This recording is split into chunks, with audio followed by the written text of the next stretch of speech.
जय श्री राम दोस्तों। मैं अंगद पांडे हिंदुत्व की पुकार में आपका स्वागत है। कैसे हैं आप सब? आशा करता हूं कि स्वस्थ होंगे, मस्त होंगे। दोस्तों जैसा कि मैं कल बताया था आप लोगों को कि मैं अगला एपिसोड बनाऊंगा पिछले जन्म के बारे में।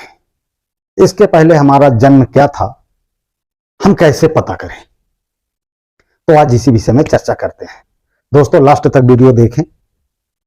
यदि आप चैनल में नए हैं तो प्लीज चैनल को सब्सक्राइब करें, बेल आइकन बटन अवश्य दबाएं दोस्तों, और खूब शेयर करें। दोस्तों कमेंट में जय श्री राम अवश्य लिखें, क्योंकि आपका कमेंट अगर मैं देखता हूं, पहली बात तो जय श्री राम लिखा हुआ देख करके गर्व से मेरा सीना चौड़ा हो जाता है कि मेरे सनातनी भाई अब जग रहे हैं। दूसरी बात, मेरे को उत्साह मिलता है। आप जय श्री राम या कमेंट के माध्यम से कुछ बोलते हैं तो मुझे जो है बहुत उत्साहित होता हूं। मैं सोचता हूं कि और अच्छा वीडियो बनाऊंगा। तो दोस्तों जय श्री राम अवश्य लिखें। अब आ रहा हूं मैं विषय में। दोस्तों हर इंसान का पूर्व जन्म होता है। अब वो बात अलग है कि वो किस रूप में, किस योनि में था, और इसको हम बड़े आसानी से पता कर सकते हैं। थोड़ा वीडियो बड़ा होगा, लेकिन मैं सोचता हूं कि एक ही वीडियो में मैं सारी बातें बता दूं। तो दोस्तों लास्ट तक बने रहें, और हम बता रहे हैं कि ज्योतिष क्या कहता है। ज्योतिष से हम शुरू करते हैं। दोस्तों ज्योतिष शास्त्र के अनुसार जब भी कोई जातक पैदा होता है तो वह अपनी भक्ति, भोग दशाओं के साथ पिछले जन्म के भी कुछ सूत्र लेकर आता है। ऐसा कोई भी जातक नहीं होता है जो अपनी भुक्त दशा और भोग दशा में के शून्य में पैदा हुआ हो। ज्योतिष धारणा के अनुसार मनुष्य के वर्तमान जीवन में जो कुछ भी अच्छा या बुरा अनायास घट रहा है उसे पिछले जन्म का प्रारब्ध या भोग्य अंश माना जाता है। पिछले जन्म के अच्छे कर्म इस जन्म में सुख दे रहे हैं, या पिछले जन्म के पाप इस जन्म में उदय हो रहे हैं। यह खुद का जीवन देखकर जाना जा सकता है।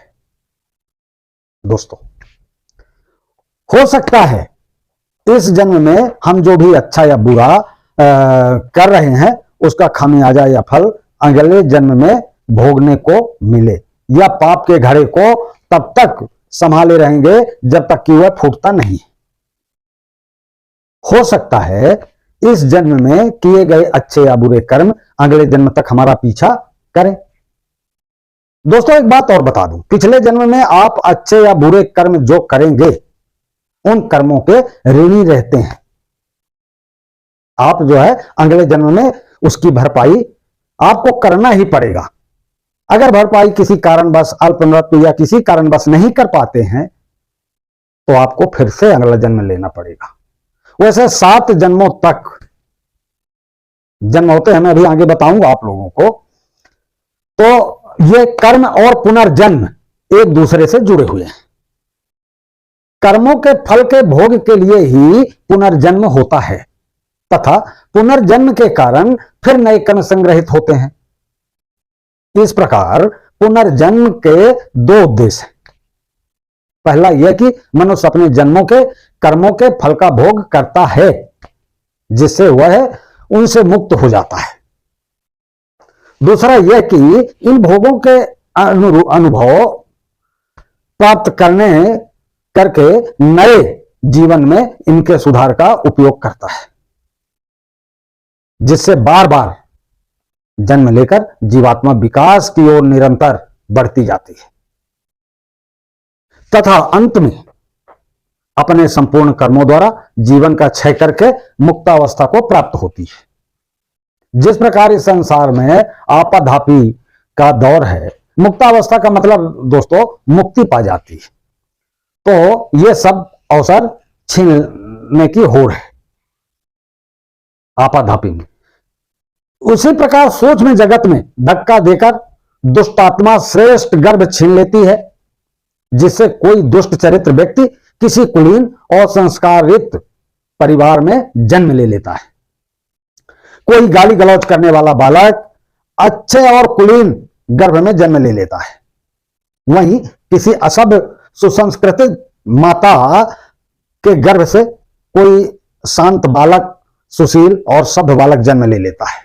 दोस्तों, पुनर्जन्म पर कई लोगों और संस्थानों ने शोध किए। हाँ दोस्तों, हमारे देश में भी इसका शोध हुआ है।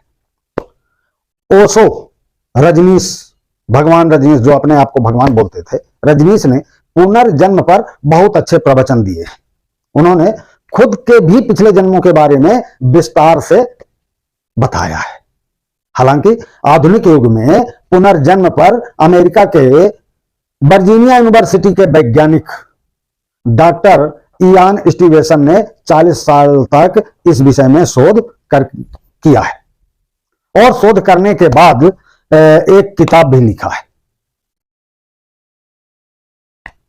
रीइंकारेशन ऑफ बायोलॉजी लिखी थी, जिसे सबसे महत्वपूर्ण शोध माना जाता है। दोस्तों, यह किताब हिंदी में भी डब है, आप खरीद सकते हैं और पढ़ सकते हैं।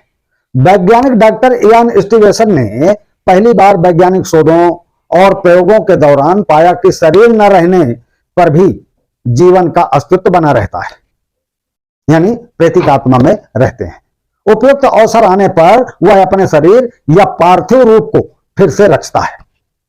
उन्हीं की टीम द्वारा किए गए प्रयोग और अनुसंधानों की स्पिरिट साइंस एंड मेटाफिजिक्स में संजोते हुए लिखा है कि पुनर्जन्म काल्पनिक नहीं है। इसी प्रकार बेंगलुरु के national institute of mental health and neurosciences में क्लिनिक साइकोलॉजिस्ट के रूप में कार्यरत डॉक्टर सतवंत पसरिया द्वारा इस विषय पर शोध किया गया था।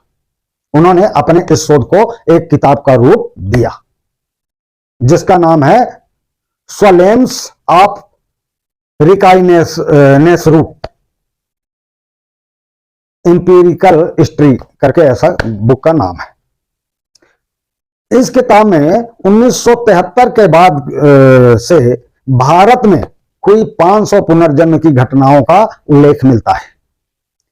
इसी प्रकार दोस्तों, गीता प्रेस गोरखपुर ने भी अपनी एक पुस्तक में इस विषय में बताया है। किताब परलोक और पुनर्जनक या पुनर्जन्मांक करके है में ऐसी कई घटनाओं का वर्णन है, जिसमें पुनर्जन्म होने की पुष्टि होती है। दोस्तों, वेद मूर्ति तपोनिष्ठ पंडित श्री राम शर्मा आचार्य ने एक किताब लिखी है, पुनर्जन्म एक ध्रुव सत्य है। इसमें पुनर्जन्म के बारे में अच्छी विवेचना की गई है। पुनर्जन्म में रुचि रखने वाले को ओशो की किताबें जैसे विज्ञान भैरव तंत्र के अलावा उक्त 2 किताबें पढ़ना चाहिए। अब दोस्तों, प्रश्न यह उठता है कि पुनर्जन्म क्यों होता है, हमारा दोबारा जो है जन्म क्यों होता है। यह अवश्य जानने योग्य बात है दोस्तों, इसको अवश्य जानें। यह 8 कारणों से आत्मा पुनर्जन्म लेती है। दोस्तों, पहला, भगवान की आज्ञा से। भगवान किसी विशेष कार्य के लिए महात्माओं और दिव्य पुरुषों को आत्माओं के पुनः जन्म लेने के लिए आज्ञा देता है। पुण्य समाप्त हो जाने पर संस्कार में किए गए पुण्य कर्मों के प्रभाव से व्यक्ति की आत्मा स्वर्ग में सुख भोगते हुए, और जब तक पुण्य कर्मों का प्रभाव रहता है वह आत्मा दैवी सुख प्राप्त करती है। जब पुण्य कर्मों का समय खत्म हो जाता है तो फिर से उनको मानव योनि में जन्म लेना पड़ता है। प्रभाव खत्म होने से ही जन्म मानव योनि पे होता है। दोस्तों, पुण्य फल भोगने के लिए कभी कभी हम जो कुछ पुण्य किए हुए हैं उसका फल भोगने के लिए भी हमें मानव योनि पे जन्म लेना पड़ता है। दोस्तों, कभी कभी किसी व्यक्ति के द्वारा अत्यधिक पुण्य कर्म किए जाते हैं और उसकी मृत्यु हो जाती है, तब उन पुण्य कर्मों का फल भोगने के लिए आत्मा पुनः जन्म लेती है। दोस्तों, आत्मा आभास करा देती है, आपके बचपन से ही दिमाग में ऐसी बात आ जाती है कि अब हमारा दोबारा मानव या किसी भी रूप में हमारा जन्म नहीं होगा। यह आपके पूर्व कर्मों का फल है। तब बचपन से ऐसी सोच दिमाग में आ जाती है। अब दोस्तों, पाप का फल भोगने के लिए भी आत्मा जन्म लेती है। बदला लेने के लिए आत्मा किसी से बदला लेने के लिए पुनर्जन्म लेती है। यदि किसी व्यक्ति को धोखे से, कपट से या अन्य किसी कारण, किसी प्रकार की यातना देकर मार दिया जाता है, तो वह आत्मा पुनर्जन्म अवश्य लेती है और बदला लेती है। बदला चुकाने के लिए जन्म होता है। दोस्तों, अकाल मृत्यु हो जाने पर भी अब वो अपनी आयु पूरी करने के लिए आत्मा दोबारा जन्म लेती है। अपूर्ण साधना को पूर्ण करने के लिए यहां जन्म लेती है आत्मा। दोस्तों, और यदि आप किसी का कुछ अंश अपने पास रखे हुए हो, या किसी के साथ धोखा किए हो, या किसी के साथ कुछ ऐसा कर्म किए हो, तो जब तक उससे या उसके द्वारा वो क्षति पूरी नहीं होती, तब तक आपको इसी योनि में भटकते रहना पड़ेगा। अब दोस्तों, मैं बता दूं पूर्व जन्म के बारे में हम पता कैसे करें कि हमारा जो है पूर्व जन्म में हम क्या थे, इंसान थे या अन्य जानवर थे, कीड़े थे, मकोड़े थे। इस बारे में मैं आप लोगों को बता दूं, बिल्कुल सटीक जानकारी बता रहा हूं, आप पता कर लीजिए, इससे ही पता चलता है। जाति स्मरण का प्रयोग, जाति स्मरण एक क्रिया होती है, उसका प्रयोग होता है। इसके बारे में तो आपने पढ़ा ही होगा, सुना होगा। नहीं पढ़े तो कोई बात नहीं है, मैं बता रहा हूं। जब चित्त स्थिर हो जाए, अर्थात मन भटकना छोड़कर एकाग्र होकर श्वासों में ही स्थिर रहने लगे, तब जाति स्मरण का प्रयोग करना चाहिए। जाति स्मरण के प्रयोग के लिए ध्यान को जारी रखते हुए उल्टे क्रम में अपनी दिनचर्या के घटनाक्रम को याद करें। जैसे सोने से पूर्व आप क्या क्या कर रहे थे, फिर उसके पूर्व क्या कर रहे थे, तब इस प्रकार की स्मृतियों को सुबह उठने तक ले जाएं। दिनचर्या का क्रम सतत जारी रखते हुए मेमोरी रिवर्स को बढ़ाते जाएं। ध्यान के साथ इस जाति स्मरण का अभ्यास जारी रखने के कुछ माह बाद यहां जहां मेमोरी का पावर बढ़ेगा, वहीं नए नए अनुभवों के साथ पिछले जन्मों का द्वार खुलता जाएगा और आपको जानकारी मिलने लगेगी। जैन धर्म में जाति स्मरण के ज्ञान का विस्तार से उल्लेख किया गया है। दोस्तों, जैन धर्म में तो ये करें आप, ये अगर करेंगे तो आपको खुद ब खुद अनुभव होने लगेगा। क्योंकि जरूरी ध्यान इसमें ध्यान बहुत जरूरी है। दोस्तों, ये जान लो, ध्यान के अभ्यास में जो पहली क्रिया संपन्न होती है वह भूलने की, कचरा स्मृतियों को खाली करने की होती है। जब तक मस्तिष्क कचरा ज्ञान तर्क स्मृतियों से खाली नहीं होता, विश्वास नहीं होता, तर्क करने लगते हैं, नीचे दबी हुई मूल प्रज्ञा जागृत नहीं होती। इस प्रज्ञा के जागृत होने पर ही जाति स्मरण ज्ञान पूर्व जन्मों का होता है, तभी पूर्व जन्मों की स्मृतियां उभरती हैं। अब सावधानी दोस्तों, सुबह और शाम का 15 से 40 मिनट का विपश्यना ध्यान करना जरूरी है। मन और मस्तिष्क में किसी भी प्रकार का विकार हो तो जाति स्मरण का प्रयोग नहीं करना चाहिए। यह प्रयोग किसी योग शिक्षक या गुरु से अच्छे से सीख कर ही करना चाहिए। सिद्धियों के अनुभव किसी आम जन के समक्ष बखान नहीं करना चाहिए। योग की किसी भी प्रकार की साधना के दौरान आहार संयम जरूरी है दोस्तों। और अगर आप कोई विद्या सीख रहे हैं, कुछ जान रहे हैं, तो किसी के सामने बखान बिल्कुल मत करें, किसी को मत बताएं। अब दोस्तों, पूर्व जन्म ज्ञान सिद्ध योग होता है। दूसरा उपाय है दोस्तों, योग में अष्ट सिद्धि के अलावा महाकाली सिद्धि और महाकाली सिद्धि प्रथम माना गया है। दोस्तों, अन्य 40 प्रकार की सिद्धियों का वर्णन मिलता है। उनमें से ही एक है पूर्व जन्म ज्ञान सिद्धि, महाकाली सिद्धि। तो दोस्तों, सिद्ध योग, इस योग की साधना करने से व्यक्ति को अपने अगले पिछले जन्मों का ज्ञान होने लगता है और दूसरों के भी अगले पिछले जन्मों का ज्ञान होने लगता है। दूसरों के बारे में भी वो बता सकते हैं। उनके जन्म से जो भी जुड़ता चला जाएगा, कड़ी से कड़ी सुलझती चली जाएगी। ज्ञानी लोग मेरा वीडियो देख रहे होंगे, वो अगर मैं गलत बता रहा हूं तो कमेंट में जरूर बता दें। तो क्योंकि ज्ञान सबका कभी पूर्ण नहीं होता है, हो सकता है कि मैं अधूरा हूं, तो ये सिद्धियां जानने वाले लोग बता सकते हैं कमेंट में। मैं बुरा नहीं मानता, अगर मैं कुछ गलत बताया हूं तो आप अवश्य बताएं, मेरा मार्गदर्शन करें। हाँ, तो दोस्तों, वो योगा, ये जो योग है, सिद्धि है, तो पिछले सारे जन्मों का लेखा जोखा बता देती है। और इसको, यह साधना कठिन जरूर है, यह साधना कठिन जरूर है, लेकिन योगाभ्यासी के लिए सरल है।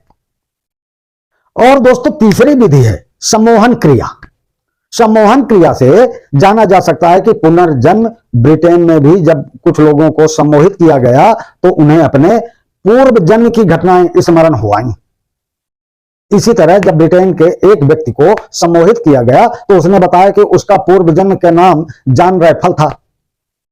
माना जाता है कि मनुष्य अगर प्रयास करे तो वर्तमान जीवन से पहले 9 जन्मों तक के बारे में जान सकता है। 7 तो जन्म होते हैं, 2 ऊपर प्रभु के चरणों में 2 स्थितियां रहती हैं, यानी 9 होते हैं, जिनके बारे में जाना जा सकता है। हालांकि इसके लिए एक प्रशिक्षित गुरु और कठिन अभ्यास की जरूरत पड़ती है।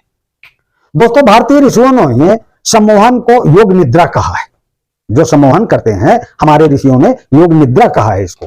सम्मोहन की प्रक्रिया जब अब आप खुद भी कर सकते हैं, इसे स्वसम्मोहन कहा जाता है। दूसरों के द्वारा भी आप सम्मोहन की स्थिति में पहुंच सकते हैं, इसे पर सम्मोहन कहा जाता है। और तीसरा तरीका है योग है, जिससे त्राटक द्वारा व्यक्ति अपनी सम्मोहन की स्थिति में पहुंच जाता है। सम्मोहन के द्वारा आप गहरी निद्रा में पहुंच जाते हैं और अपने पुनर्जन्म की स्मृतियों को जागृत करते हैं। अब चौथी विधि है दोस्तों, कार्योत्सर्ग विधि। कार्योत्सर्ग विधि, सम्मोहन के अलावा कार्योत्सर्ग विधि द्वारा भी पूर्व जन्म को जाना जा सकता है। इस प्रक्रिया में व्यक्ति को अपनी काया यानी शरीर को चेतना से मुक्त होना पड़ता है। कार्योत्सर्ग शरीर को स्थिर, शिथिल और तनाव मुक्त करने की प्रक्रिया है। इस प्रक्रिया में व्यक्ति की शरीर की चंचलता दूर होकर शरीर स्थिर होने लगता है। शरीर का मोह और संसारिक बंधन ढीला पड़ जाता है और शरीर एक शिथिल हो जाता है। मात्र विचार क्षमता धीरे धीरे धीरे पिछले जन्म में चली जाती है। संसारिक बंधन ढीला पड़ने लगता है और शरीर एवं आत्मा के अलग होने का एहसास होता है कि शरीर हमारा अलग है, आत्मा अलग है। इसके बाद व्यक्ति पुनर्जन्म की घटनाओं के बीच पहुंच जाता है। अनुप्रेक्षा विधि भी है दोस्तों। एक वीडियो बड़ा हो रहा है, लेकिन अब बस एक विधि है और बता दूं तो सम्मोहन और कार्योत्सर्ग के अलावा पूर्व जन्म की स्मृतियों में प्रवेश करने का एक तरीका अनुप्रेक्षा है। जैन परंपरा में बताया गया है कि अनुप्रेक्षा ऐसी प्रक्रिया है जिसके प्रयोग से व्यक्ति स्वतः सुझाव और बार बार भावना में पूर्व जन्म की स्मृति में प्रवेश कर जाता है। अनुप्रेक्षा से भावधारा निर्मल बनती है, पवित्र चित्त का निर्माण होता है। इसके अभ्यास से व्यक्ति ऐसी स्थिति में पहुंच जाता है कि उसे ज्ञात भी नहीं रहता कि वह कहां है। अतीत की घटनाओं का अनुचिंतन करते करते वो अपने पूर्व जन्म में यानी पिछले जन्म में पहुंच जाता है। वह स्मृति पटल पर अंकित होने लगती है और साधक उनका साक्षात्कार करता है। दोस्तों, पूर्व जन्म और ज्योतिष भी कहते हैं कि कुंडली में आपके पिछले जन्म की स्थिति लिखी होती है। यह कि आप पिछले जन्म में क्या थे। कुंडली, हस्तरेखा या सामुद्रिक विद्या द्वारा आप अपने पूर्व जन्म के बारे में बहुत अच्छी तरह से जान सकते हैं। सामुद्रिक विद्या में बिल्कुल क्लियर जानकारी हो सकती है और पिछले जन्म की छोटी छोटी त्रुटियां भी मालूम पड़ सकती हैं दोस्तों। तो दोस्तों वीडियो हालांकि बड़ा हो गया, यदि वीडियो पसंद आया हो तो प्लीज चैनल को सब्सक्राइब करें, बेल आइकन बटन दबाएं। जय हिंद, जय भारत, वंदे मातरम, जय जय श्री राम।